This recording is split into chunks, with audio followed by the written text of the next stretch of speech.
CIET NCERT presents audiobook Kaushal Bodh, Textbook of Vocational Education for Grade 7. Page number 25. Project 2, School Habitat Garden. There's a QR code given on the top right-hand side of the page for additional resources related to this chapter.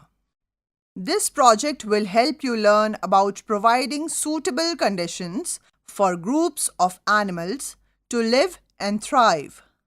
You will create a habitat garden in your school to attract different groups of animals, birds, mammals, insects, reptiles, etc. by providing them with shelter, water, food, and space. As part of the project, you will be able to identify needs of animals, design and develop the habitat garden, make provisions for the needs of animals, maintain the habitat garden, observe the animals in the habitat garden. Figure 2.1 is given, creating a habitat for animals in the school. Some children are creating a habitat garden in this picture. Some of them are taking notes, some of them are planting trees, some are looking at birds and insects. Page 26. Many animals coexist peacefully with humans. Figure 2.1, 2.2 and 2.3.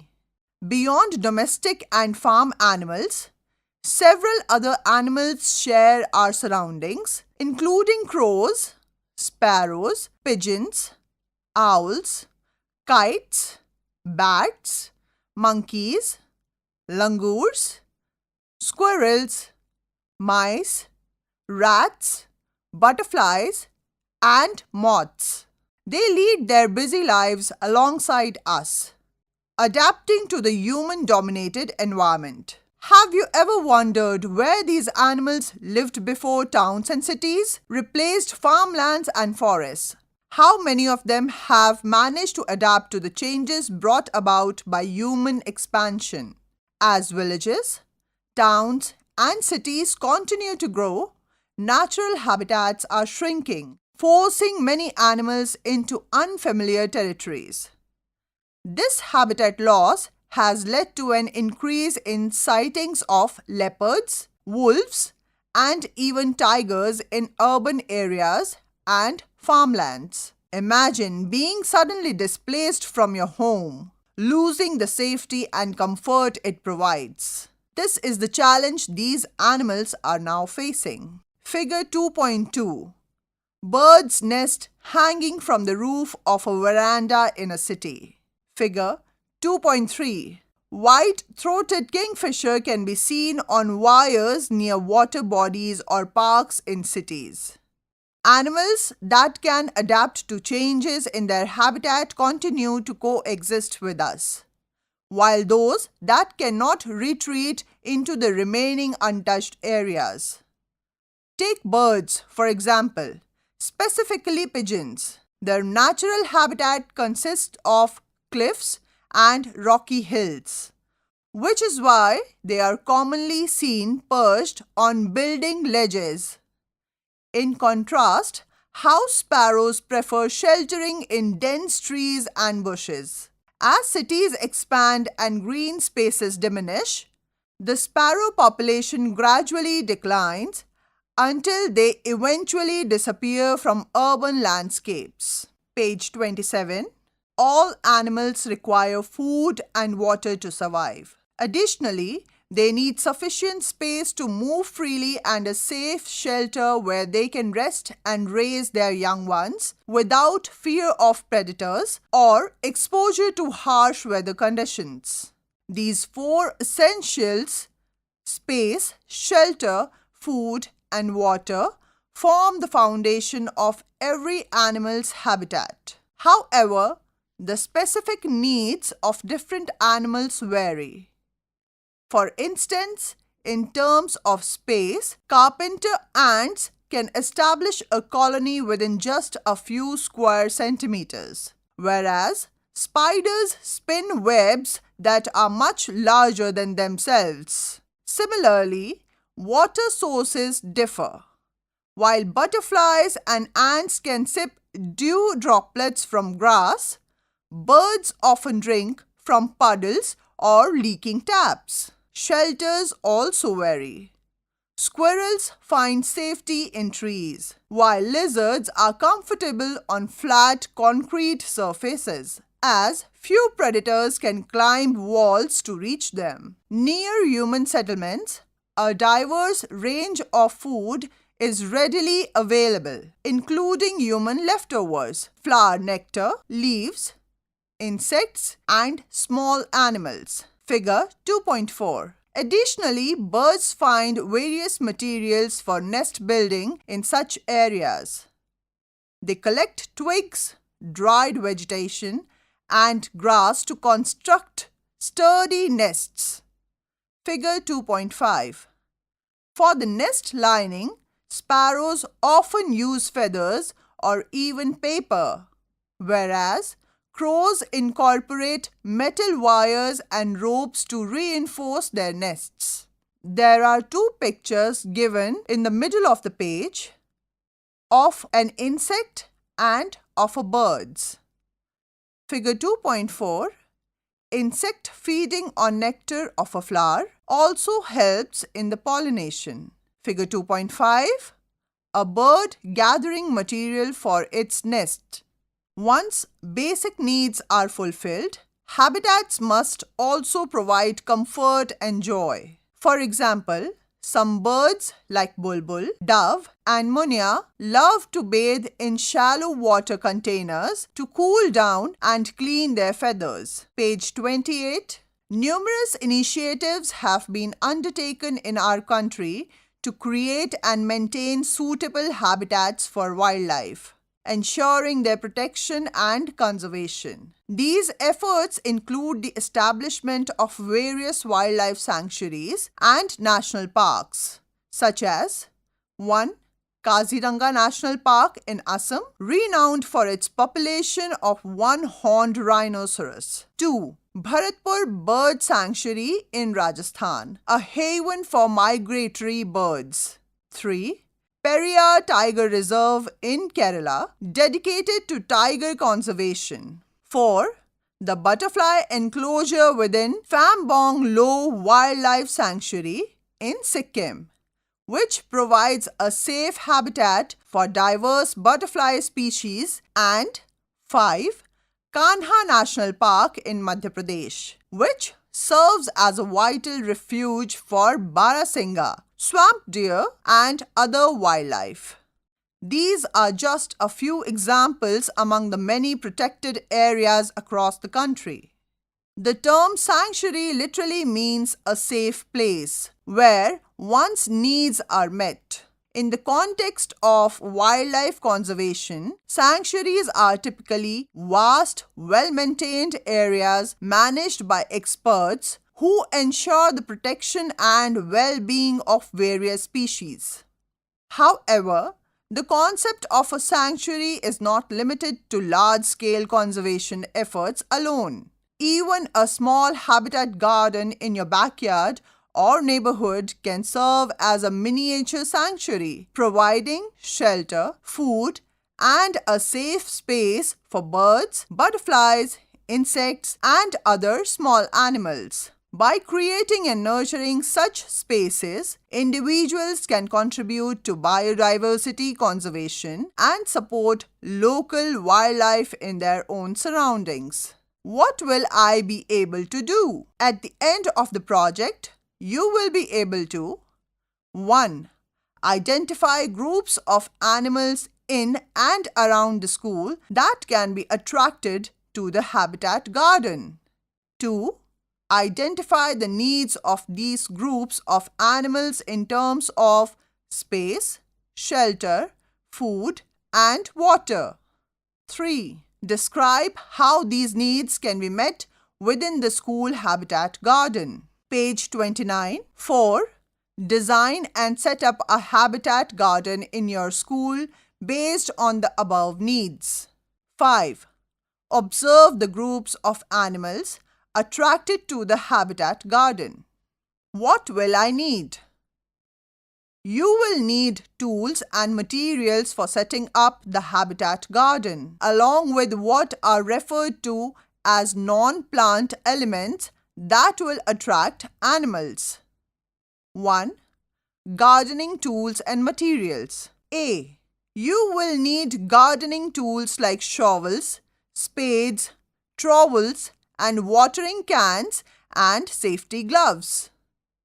B. You will also need plant seeds or seedlings, including those of flowering plants, and materials like compost to help them grow into healthy plants. 2. Materials for including non-plant elements to attract animals. A. Gravel, wood chips, or bricks to create garden pathways. B. Waste materials like old containers, discarded wood or plywood, cardboard, and old string to create shelters, feeders, and bird baths. C. Stones, rocks, logs, waste cardboard, and compost to create shelters for insects. D. Tools like hammer and a small saw. E. Nails and fasteners. How do I keep myself and others safe? Some key precautions to be followed while creating the habitat garden are as follows. 1. Be sensitive to the needs of animals. Take care not to disturb them. 2. Do not damage the habitat of animals. 3. Wear gloves when handling tools and materials to protect yourself.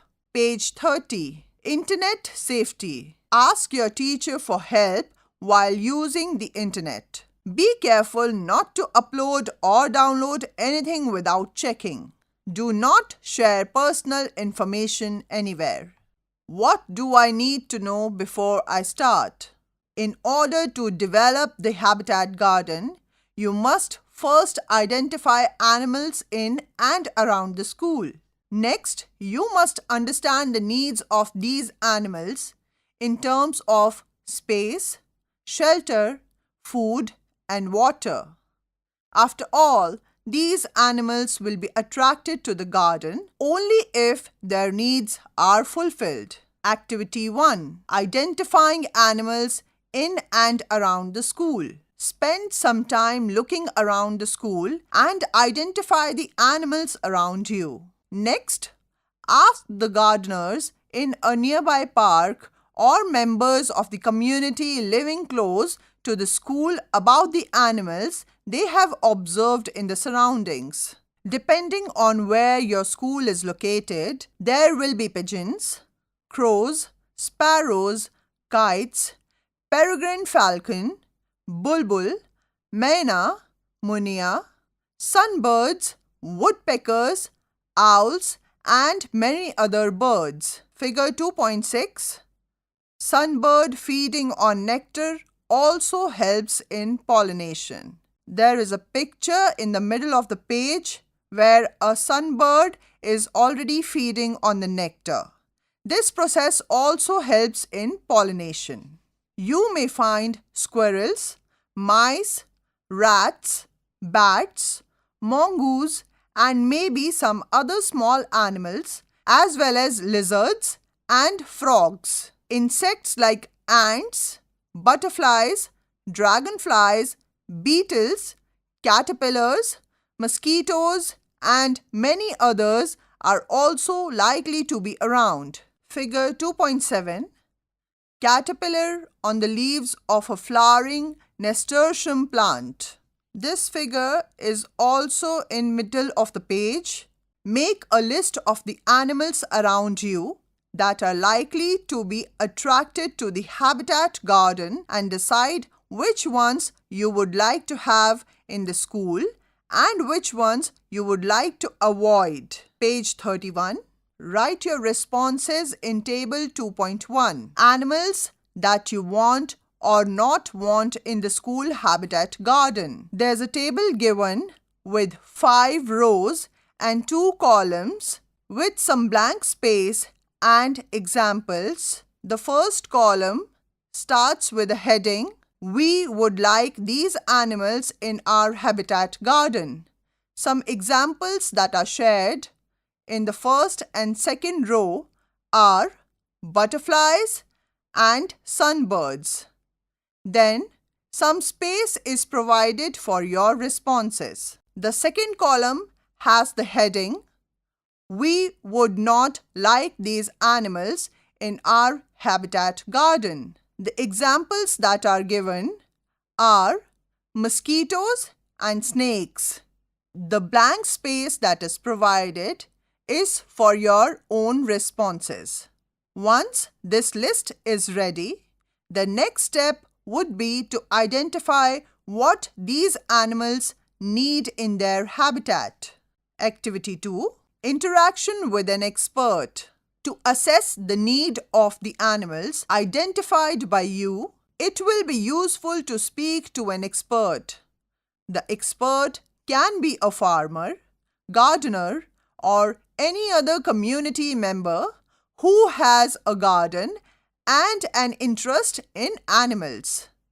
If possible, you can also meet a naturalist who gains understanding of the natural world through observation over a long period of time. Conservationist, who explains the need for protection of animals and gives suggestions. Zoologist, who studies animal behavior.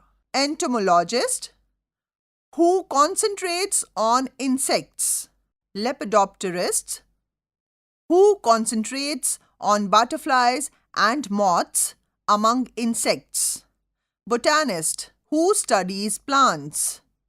And any scientist who studies the natural world. Think of questions to ask the experts.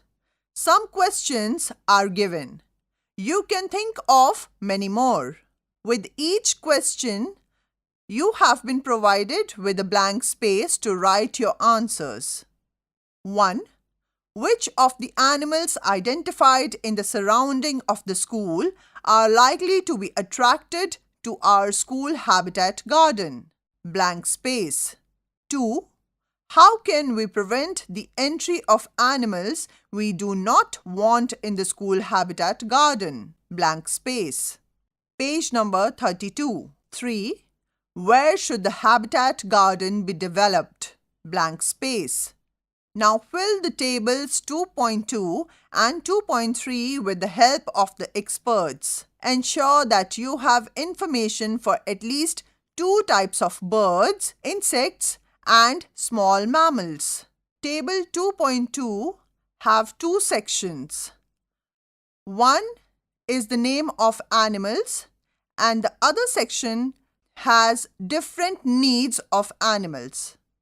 In the first section, you have to write the name of animals, and the second section you will write about their needs, like food that they usually eat, how to make provision for water and food, shelter they need, space they need, or any other. For example, specific plants, flowers, etc. to attract them. Blank space is given for your own responses. Table 2.3. Preventing animals from the habitat garden. There are 3 columns in this table and 6 rows that are left blank for your own responses.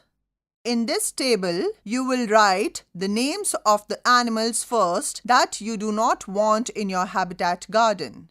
You will write your own reasons for not letting them enter your habitat garden. Thirdly, you will write how will you prevent these animals or insects from entering your habitat garden. Discuss what you learned from the expert with your peer. On the basis of this, you will take all the decisions related to the habitat garden. What do I have to do? Now, You must spend some time observing the animals so you can decide how to closely mimic their habitat. Page 33. Did you know?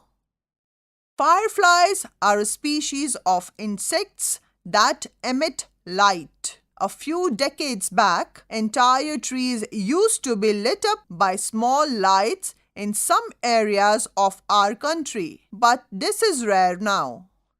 Figure 2.8. There's a picture given in the middle of the page of fireflies emitting light. Fireflies live in various habitats but are mostly found in humid, warm environments. Many species thrive in forests and fields or the area between them. As forests and fields are replaced by houses and human population, fireflies are no longer found in the area. Also, as light population increases, fireflies cannot signal to each other. This disrupts their life cycle and the population of fireflies decreases. Thus, fireflies have not been able to adapt into their changed habitat. This poses a serious problem for farmers in these areas. Fireflies are very important for farmers since they feed on insects that harm crops. As their population decreases, farmers have to use chemicals to protect their crop, which in turn has harmful effects on plants and those who consume these plants. Identification using apps. You can use mobile applications to identify birds, butterflies, and other insects. Some useful applications are Seek by iNaturalist app helps identify insects, butterflies, birds, and animals through image recognition. PlantNet app helps identify local plant species and understand their importance in conservation. eBird, used for logging bird sightings and contributing to a global citizen science database. Merlin Bird ID app, used for identifying bird species by sound or image. Picture Insect app, used for insect identification. Page 34. Activity 3. Identifying natural habitats. Before you start designing your habitat garden, observe the natural habitat around your school. You may have already done nature walks. This time, think of what the experts shared with you and focus on specific aspects. To observe the behavior of animals, you can visit nearby farmland or open areas, water bodies, a forest, including a forested area in a city, park, large gardens, and similar places. Figure 2.9. There are 3 pictures given in this figure. The first one has a butterfly sipping nectar from flowers. Second, a squirrel on a tree branch. Third picture has a grasshopper feeding on grass. These observations are best done early in the morning when animals are most active. Use Table 2.4 to note your observations. Table 2.4. Observations of habitat and behavior of animals. This table is divided into 2 sections. The first one is animals. The second one is observations related to space, water, food, shelter, or anything else. There are 6 blank rows given for your own answers. In the first section, you will write the name of the animals, and in the other section, you will write about the observations that are related to space, water, food, shelter, and anything else that you might have noticed. These observations can help us understand how animals keep themselves and their young ones safe from predators, the space they thrive in, and what they need to sustain themselves. Page 35. Activity 4. Identifying needs of animals. You are now ready to design your school habitat garden based on the needs of animals. Use Table 2.5 to systematically write your learnings based on your interactions with experts and on your observations. This table is meant to help you identify the needs of different animals you want to attract in your habitat garden. If you still have questions, please ask the experts again. A few examples are given to help guide you. Table 2.5. Understanding specific needs of animals. In this table, 4 columns are given. These are some examples of house sparrow, spider, butterflies, and squirrels. What they need in terms of space, food, water, and shelter. Firstly, we will discuss all these factors for house sparrow. Space, found in trees, bushes, on the ground, on buildings, moves around in flocks. Food, insects, grains, seeds, small fruits, pecks them from the ground or bark of the tree. Water, drinks from any water source. Shelter, builds nests in dense bushes, hedges, or trees. Also builds nests in man-made structures like street lights below the roof of houses. The next column talks about anything else that they require. Likes to take mud baths by digging a hole in the mud and shaking off the mud on its feathers. Also likes to bathe in shallow pools, moves in a flock, and sometimes sings together in bushes. Next example is of a spider. Space, found in sunlight deficit areas, often found in spaces through which other insects pass. Food, other insects like ants, bees, flies, mosquitoes. Water, from dew. In the early morning, you can see dew on the spider's web. Shelter, builds webs out of silk. Sometimes leaves and small pieces of rubbish also get trapped in the web. Anything else related to spiders? Spiders like to build their webs under dense branches or bushes so that any insect falling off the plants gets trapped in the web. Next example is of butterflies. Space, found in open sunny areas with lots of flowering plants. Water, are delicate and need protection from the wind. Windbreaks like trees and bushes. Food, nectar, sugar syrup, rotten fruit, mashed fruit. Water, need very little water. Can extract from damp soil or fruits. Cannot swim but like to drink from the edge of a shallow pool. Shelter, butterflies shelter in trees. Some like to shelter in narrow cracks of the bark of the trees. Tall grass and rocks, they need protection from the wind. Anything else that we need to know? Sometimes butterflies cluster together in groups on moist soil. Page number 36. Next example is of squirrels. Space, found in open spaces with lots of trees. food, fruits, nuts, seeds, other animals, plants.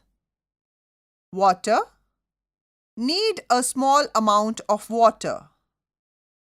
Shelter, squirrels make their nests on trees high above the ground, close to the trunk and in the fork of branches for support.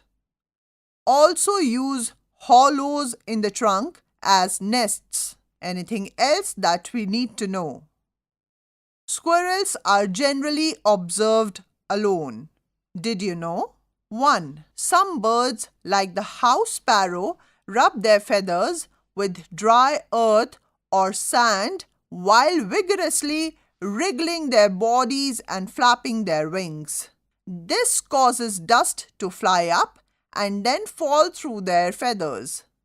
Birds do this to remove any tiny insects that may have crept into their feathers and to clean their skin. This is known as dust bathing. Figure 2.10a. 2. Birds take water baths in a similar manner by wriggling their bodies and flapping their feathers. They are happy to do this in rainwater or in a shallow pool. They do this to clean their feathers and to ensure they are well maintained for flying. Figure 2.10b. 3. Butterflies also gather around puddles, damp soil, or animal droppings. This is known as mud puddling. Figure 2.10c. They do this to absorb nutrients and also water. There are 3 pictures given in figure 2.10, A, B and C. In the picture A, a sparrow is dust bathing. In the picture B, some birds are water bathing. In the picture C, some butterflies are mud puddling. Page 37. Activity 5. Designing the habitat garden. Having a clear plan is important when creating a habitat garden, as it guides the design of the space where the garden should be developed. What needs to be added? Where should it be added? And how it must be maintained. Some questions that will guide the design of the habitat garden are given. Please keep what you have entered in table 2.2 in mind while designing your garden. Some questions are given here with a blank space for your own responses. 1. Where will you make the habitat garden? Example, any open unutilized space on the school grounds or a balcony or terrace. Blank space. 2.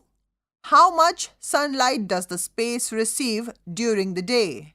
Example, does the entire area receive full sunlight or are some parts shaded? How many hours of direct sunlight does it receive? Blank space. 3.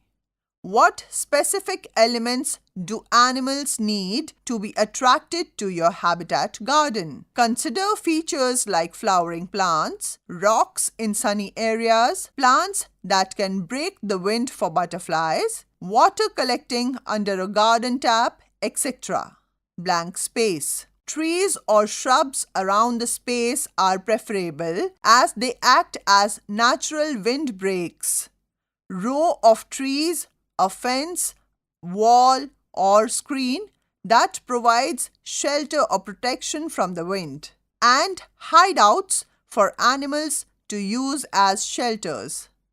The garden can also be developed in pots or on terrace close to the boundary wall, which will act as a windbreak.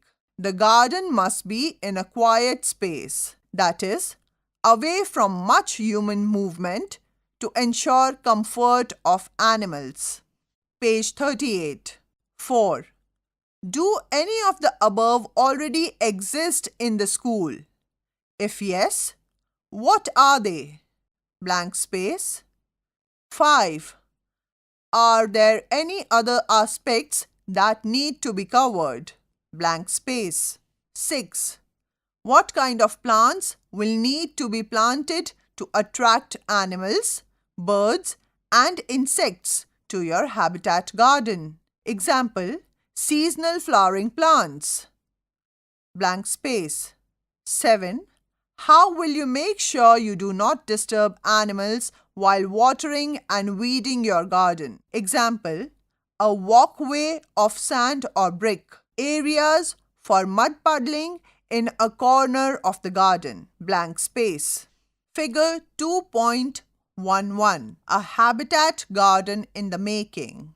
In this picture, a habitat garden in the making can be seen in front of a person's house. There are some plants in the pots, some seasonal flowering plants, and a bamboo fencing. Page 39. Create a sketch of the layout of the habitat garden, making sure that all key elements are included in it. Add spaces for mud puddling, basking, dust bathing, water baths, feeders, and all the plant and non-plant elements in your garden. This visual plan will help you as a guide to actually create the habitat garden. There's a blank space provided after this where you can put a layout or a sketch of the habitat garden that you'll be making. Refer to the activity 1, where you had identified some animals you would not like in your habitat garden. What can you do to ensure they are not attracted to your garden? Example, ensure there is no stagnant water to prevent mosquitoes from finding a suitable habitat. Keep the area tidy by removing wood stack and unused boxes, which could serve as hiding places for snakes, etc. And use natural deterrents. Page 40. Mimicking habitats. 1. Nesting boxes for birds. You may have seen nesting boxes. These are boxes of different shapes that birds can make nests in. You can make these using waste plywood or bamboo with some help from your teacher. The size of the entrance should match the birds you expect. Example, small for sparrow, large for owl. Similarly, you must have seen birds drinking and bathing in shallow containers filled with water placed by humans. You can use any discarded container to provide water to birds. Just remember to keep them at a height so they are safe from cats or dogs. 2. Waste puddles and feeders for butterflies. Butterflies, on the other hand, do not like very deep water. For them, you can fill water containers with stones or pebbles and sand. Add a pinch of salt and compost as well to provide nutrients. Ensure that this puddling area is always kept moist. A butterfly feeding area can be created just like feeding areas are created for birds. Both need to be at a height, but the one for butterflies has to be smaller. For birds, you can put out grains and seeds, while for butterflies, you can put out rotting fruit or a sponge soaked in sugar syrup. For butterflies' shelters, you can make narrow and tall wooden boxes with slits instead of holes so that butterflies can enter but birds cannot. These boxes should be placed high above the ground in a place sheltered by winds. 3. Shelter for beneficial insects. For insects like ladybugs and beetles, you can create a shelter with natural materials like logs, straw, pine cones, and bricks. Simply stack these materials in layers within a wooden frame or crate. Ensure there are small gaps and crevices for insects to nest. Place these shelters near flowering plants or a compost pit in case there is one in your school. This shelter should be placed 1 to 3 feet above the ground. Wooden logs, dead tree branches, and compost heap with dry leaves attract beetles, ants, and similar insects. These can be placed in the corner of the habitat garden. Activity 6. Creating the habitat garden. Now that the design is ready, start planting the habitat garden. The sequence of steps to be followed are given. 1. Mark the area in the place you have identified. If land is not available, pots or planting boxes can be used. Page 41. 2. First, remove unwanted plants, debris, rocks, etc. to clean the selected area. 3. Mark the garden boundary with lime powder. Include as many existing trees or shrubs as possible. 4. Mark areas as per the layout. 5. Prepare soil by digging and loosening the soil, making planting furrows and adding compost around 20 to 30 kg compost for every 100 square meter planting bed. If you are using pots, then prepare a potting mix with 2 parts soil, 1 part compost and 1 part dry leaves or coco peat. 6. Create a fence around the habitat garden. Figure 2.12. There's a picture of a butterfly who's basking in the sun. As your garden grows, you can slowly add non-plant elements. Some examples are given in figures 2.13 to 2.16. Figure 2.13. There's a picture at the bottom of the page where some birds' nests are given, which are made of bamboo stick, wood, used bottles, etc. Page 42. Figure 2.14. Bird feeders made of used bottle and old dish or lid. The bottle is filled with bird feed which slowly keeps spilling on the tray as birds eat. There are 6 steps given in this picture on how to create a bird feeder. Figure 2.15. Butterfly feeders made of old lids, pieces of fruit and sugar syrup can be placed on the feeders for butterflies.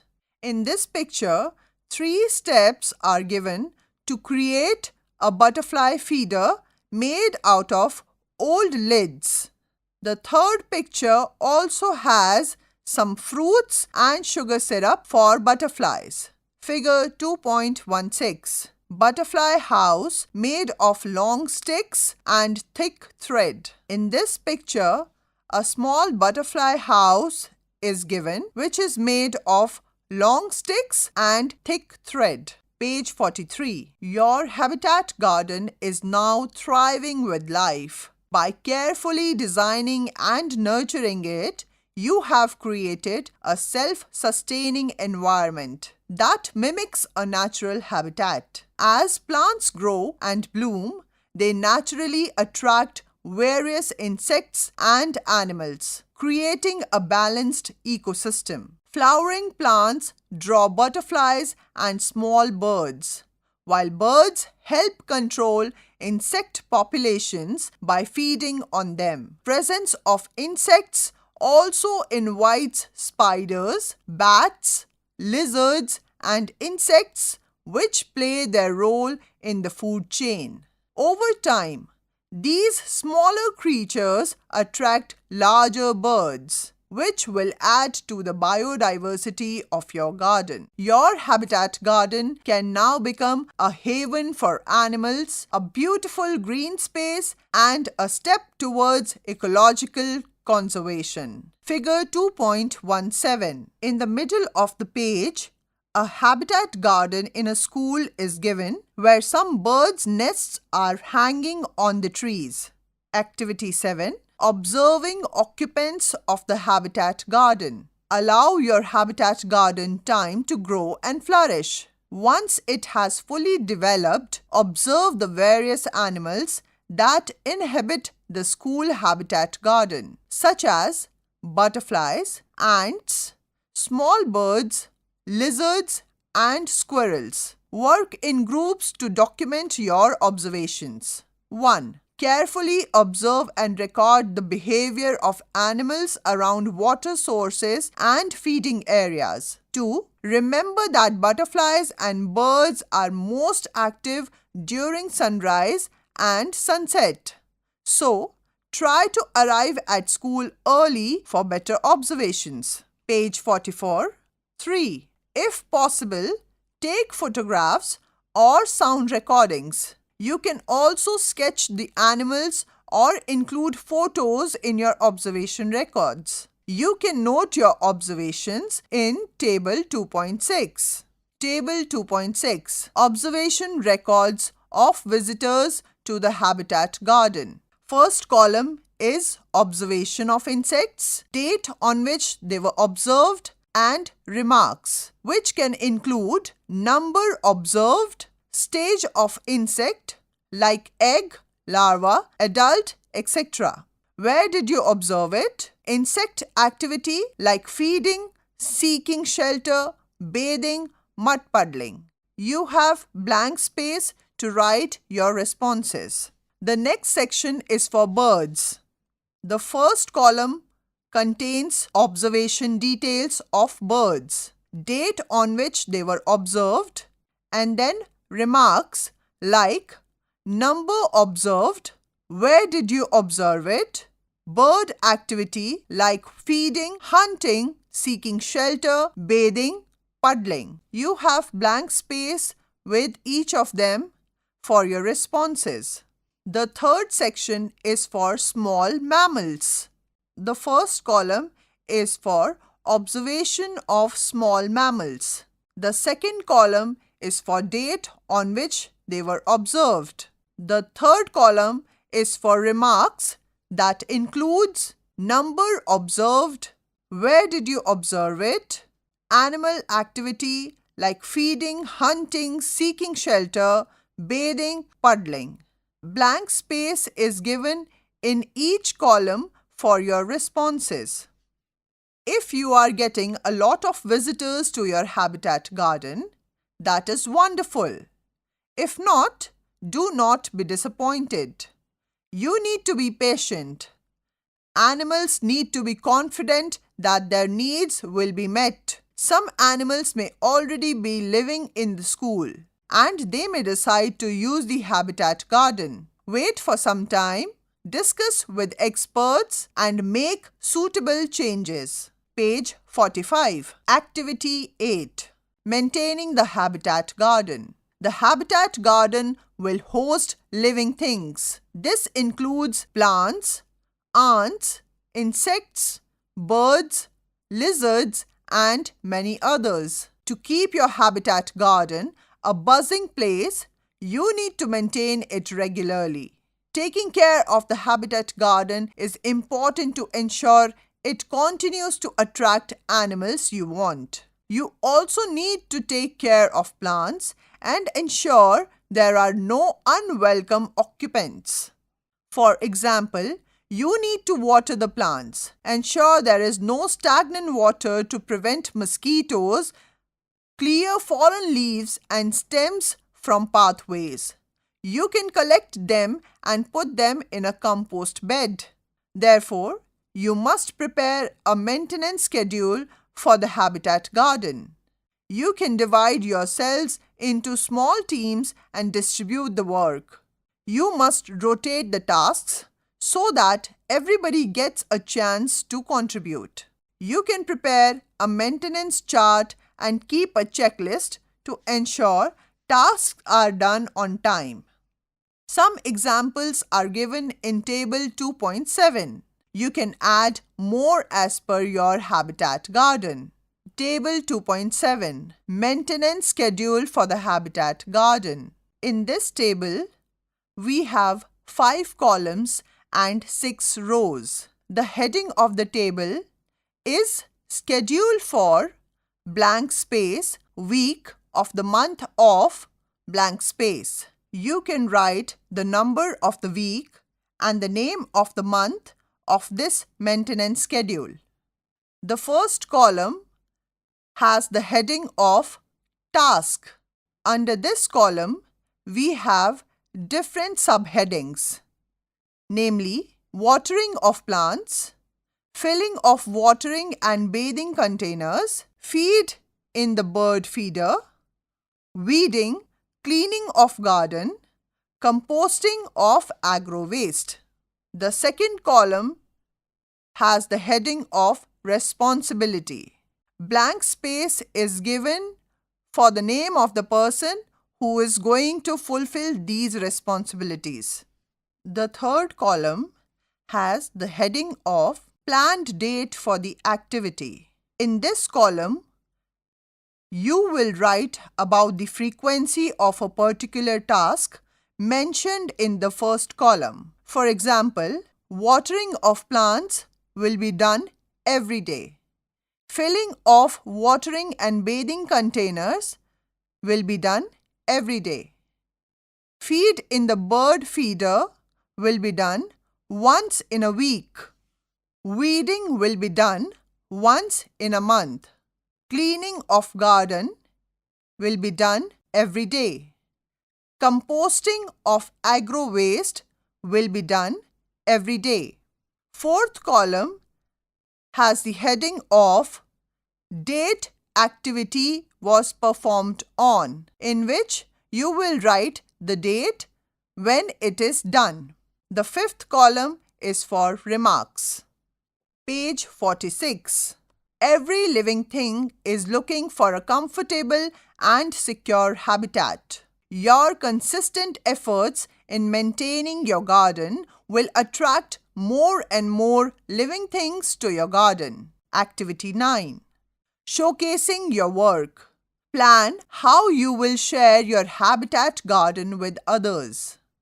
To make it informative for visitors, consider labeling key features such as 1.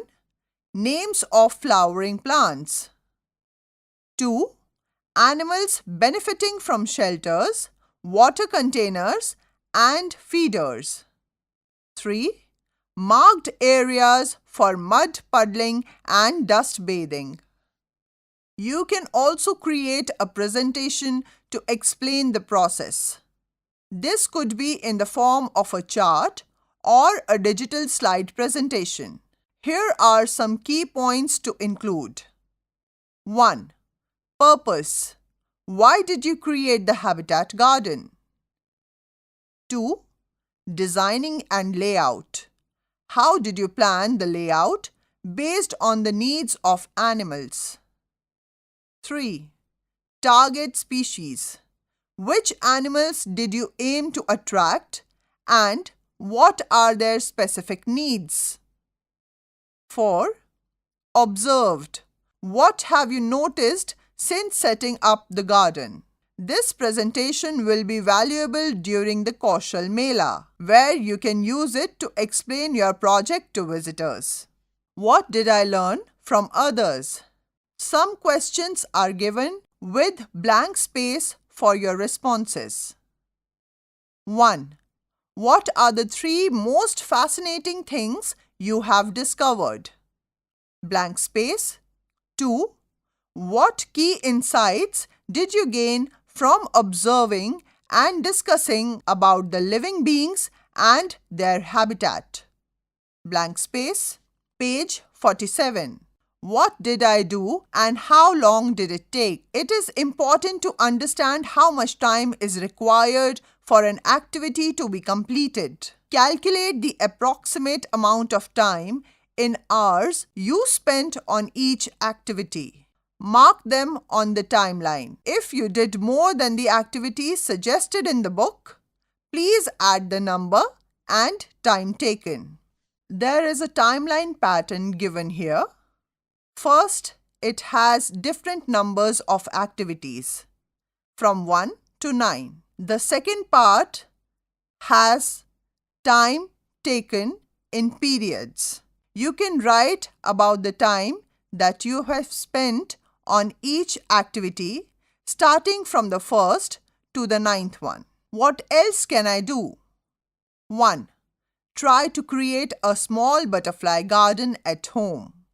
For this, you will have to decide what kind of plants and non-plant elements will attract these insects. Get information from experts, including persons who create habitat gardens as a hobby, about local butterflies, birds, and their habitats. You can collect information from local newspapers, magazines, internet, etc. about habitat conservation practices.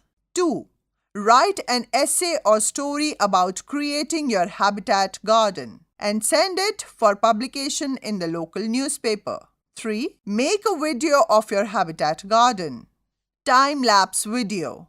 You can create a time-lapse video that shows how something is changing. You can take photographs of your garden each time you feel you have added some element or plants have reached certain points in their growth.